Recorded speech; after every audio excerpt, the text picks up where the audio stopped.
নমস্কার বন্ধুরা, পূর্বাস কিচেনে আপনাদের সবাইকে স্বাগত জানাই। বন্ধুরা, আজকে আমি সয়াবিন আর ডিম দিয়ে একটি নতুন রেসিপি আপনাদের সঙ্গে শেয়ার করব, যেটা বাচ্চা থেকে বড় সবাই কিন্তু খুবই পছন্দ করবে। তো চলুন দেখে নেওয়া যাক আজকের এই রেসিপিটি।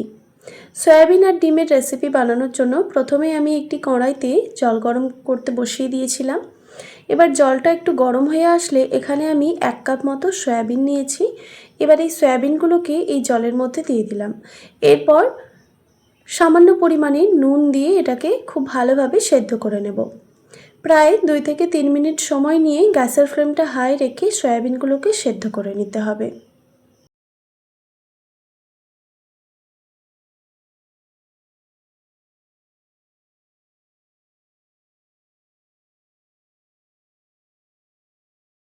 প্রায় 2 থেকে 3 মিনিট সময় নিয়ে আমি সয়াবিনগুলোকে সেদ্ধ করে নিয়েছি। দেখুন, সয়াবিনগুলো ফুলে ডাবল হয়ে গেছে। এবার আমি একটি ছান্তার সাহায্যে সয়াবিনগুলোকে একটি পাত্রে তুলে রাখছি।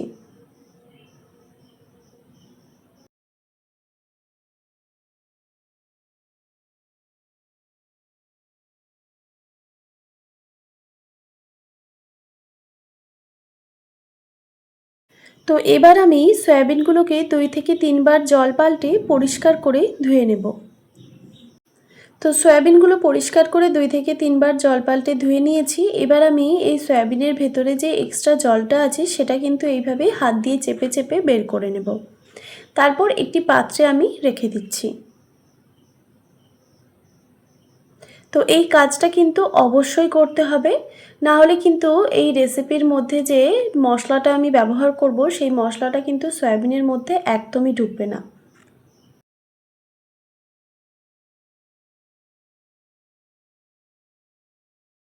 তো দেখুন, আমি সব সয়াবিনগুলোকে এরকম হাত দিয়ে চেপে চেপে ওর এক্সট্রা জলটা বের করে নিয়েছি। এবার এখানে আমি দিয়ে দিলাম স্বাদ মতো নুন আর পরিমাণ মতো হলুদের গুঁড়ো।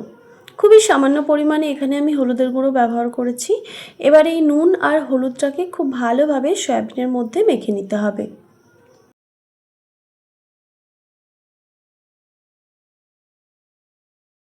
তারপর একটি কড়াইতে দিয়ে দিচ্ছি পরিমাণ মতো সর্ষের তেল। অবশ্যই কড়াইটা প্রথমে খুব ভালোভাবে গরম করে নিতে হবে। তারপর তেলটা দেওয়ার পর খুব ভালোভাবে তেলটাকে কড়াইয়ের চারপাশে ছড়িয়ে দিলাম।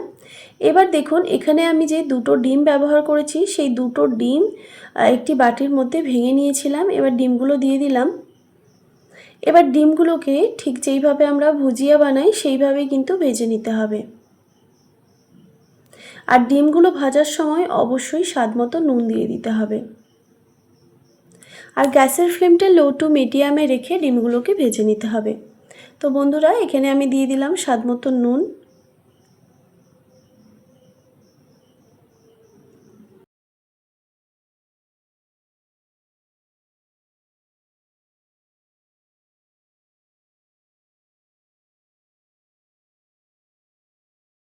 দেখুন, এবার আমি গ্যাসের ফ্লেমটা লো টু মিডিয়ামে রেখে ডিমগুলোকে ভালোভাবে ভেজে নিয়েছি।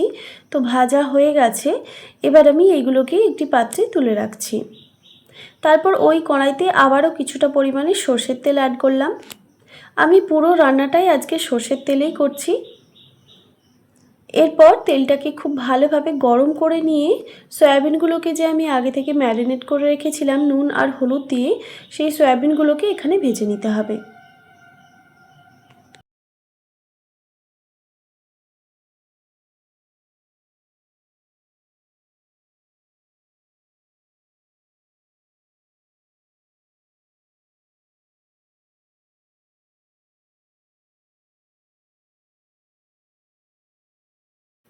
তো দেখুন বন্ধুরা, সয়াবিনগুলো কিন্তু ভাজা হয়ে গেছে। গ্যাসের ফ্লেমটা লো টু মিডিয়ামে রেখে আমি হালকাভাবে ভেজে নিয়েছি। এবার এই ডিমের সাথেই সয়াবিনগুলোকে কড়াই থেকে তুলে রাখছি। তারপর ওই কড়াইতেই আবারও কিছুটা পরিমাণে সর্ষের তেল অ্যাড করলাম। এবার তেলটা খুব ভালোভাবে গরম হয়ে গেলে এখানে আমি দিয়ে দিচ্ছি 4 থেকে 5টা রসুন কোয়া। এরপর এখানে দিয়ে দিচ্ছি 4টে কাজু আর 1 টুকরো আদা, আর দিয়ে দিচ্ছি একটা মিডিয়াম সাইজের টমেটো, আর বেশ কয়েকটা পেঁয়াজ কুচি। এরপর এই উপকরণগুলোকে একটু গ্যাসের ফ্লেমটা লোতে রেখে একটু ভেজে নিতে হবে। গ্যাসের ফ্লেমটা লোতে রেখে আমি ভেজে নিয়েছি এগুলো। দেখুন ভাজা হয়ে গেছে। এর থেকে আর বেশি ভাজবো না, নাহলে কিন্তু এগুলো পুড়ে যেতে পারে। তাই অবশ্যই গ্যাসের ফ্লেমটা লোতে রেখে এগুলোকে ভেজে নিতে হবে। তো দেখুন এবার আমি এগুলোকে একটি পাত্রে তুলে রাখছি। দেখুন এবার এগুলোকে আমি একটু ঠান্ডা করে তারপর একটা মিক্সিতে বেটে নেব। তারপর ওই কড়াইতে আবারও কিছুটা পরিমাণে সর্ষের তেল অ্যাড করলাম। এবার তেলটা গরম হয়ে গেলে এখানে আমি দিয়ে দিচ্ছি একটা তেজপাতা, আর দিয়ে দিচ্ছি হাফ টেবিল চামচ পরিমাণে গোটা জিরে বা সাদা জিরে। এবার এই ফোড়নটা ভাজা হয়ে আসলে এখানে আমি দিয়ে দিচ্ছি একটা ছোট সাইজের পেঁয়াজ কুচি। এবার পেঁয়াজটাকে গ্যাসের ফ্লেমটা লো টু মিডিয়ামে রেখে একটু ভেজে নিতে হবে।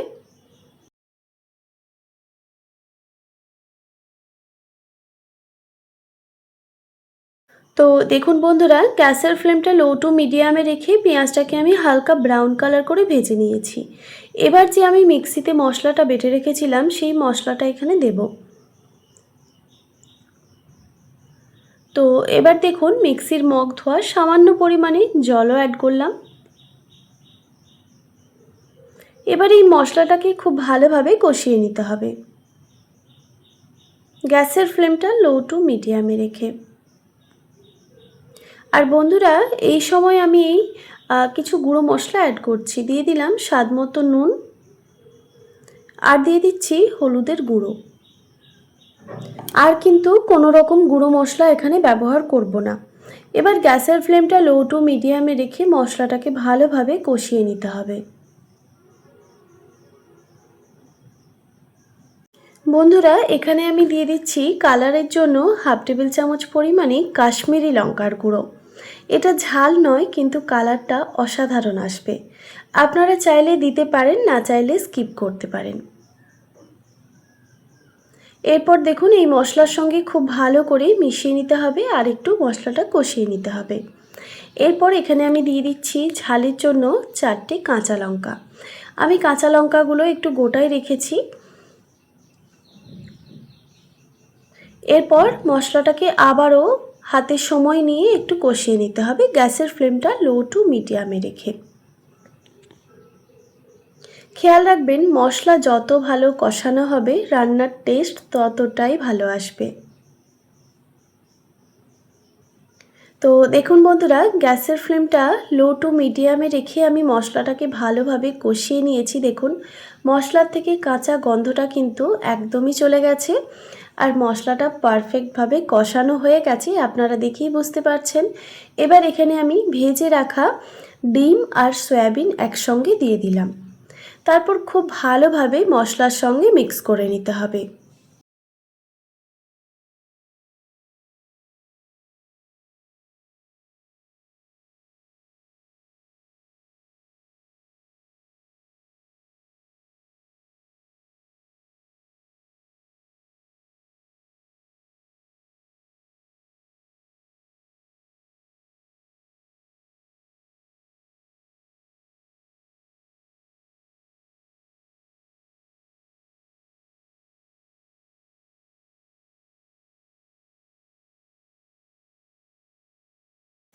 মশলার সঙ্গে খুব ভালোভাবে মিক্স করে নেওয়ার পর এখানে আমি দিয়ে দিলাম 1 বাটি পরিমাণে জল।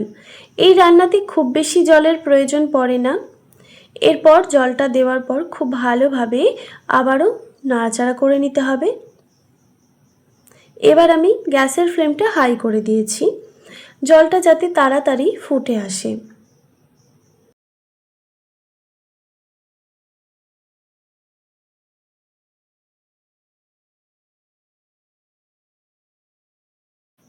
তো বন্ধুরা এখানে আমি দিয়ে দিচ্ছি স্বাদের ব্যালেন্সের জন্য সামান্য পরিমাণে চিনি। তবে এটা অপশনাল, আপনারা চাইলে দেবেন, না চাইলে স্কিপ করে দেবেন। আর আপনারা চাইলে কিন্তু এখানে চিনির পরিবর্তে গুঁড়ো ব্যবহার করতে পারেন, খুবই সামান্য পরিমাণে। এরপর দেখুন খুব ভালোভাবে আবারও নাড়াচাড়া করে দিলাম।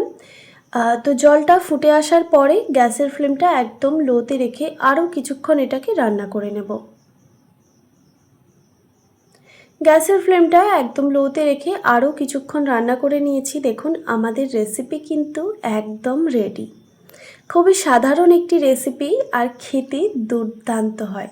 আর এই রেসিপিটা বাচ্চা থেকে বড় সবাই কিন্তু চেয়ে চেয়ে খাবে, এতটাই টেস্টি হয়। তো বন্ধুরা, আজকের এই রেসিপি আপনাদের কেমন লাগলো অবশ্যই একটি ছোট্ট কমেন্ট করে জানাবেন।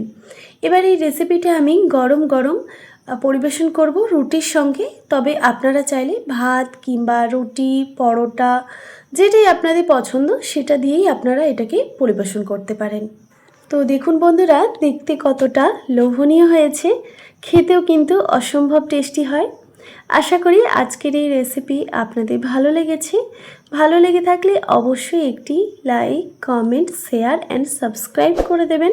আর পাশে থাকা বেল আইকনটিও প্রেস করে দেবেন, তাহলে নিত্য নতুন রান্নার ভিডিওগুলি আপনাদের কাছে পৌঁছবে।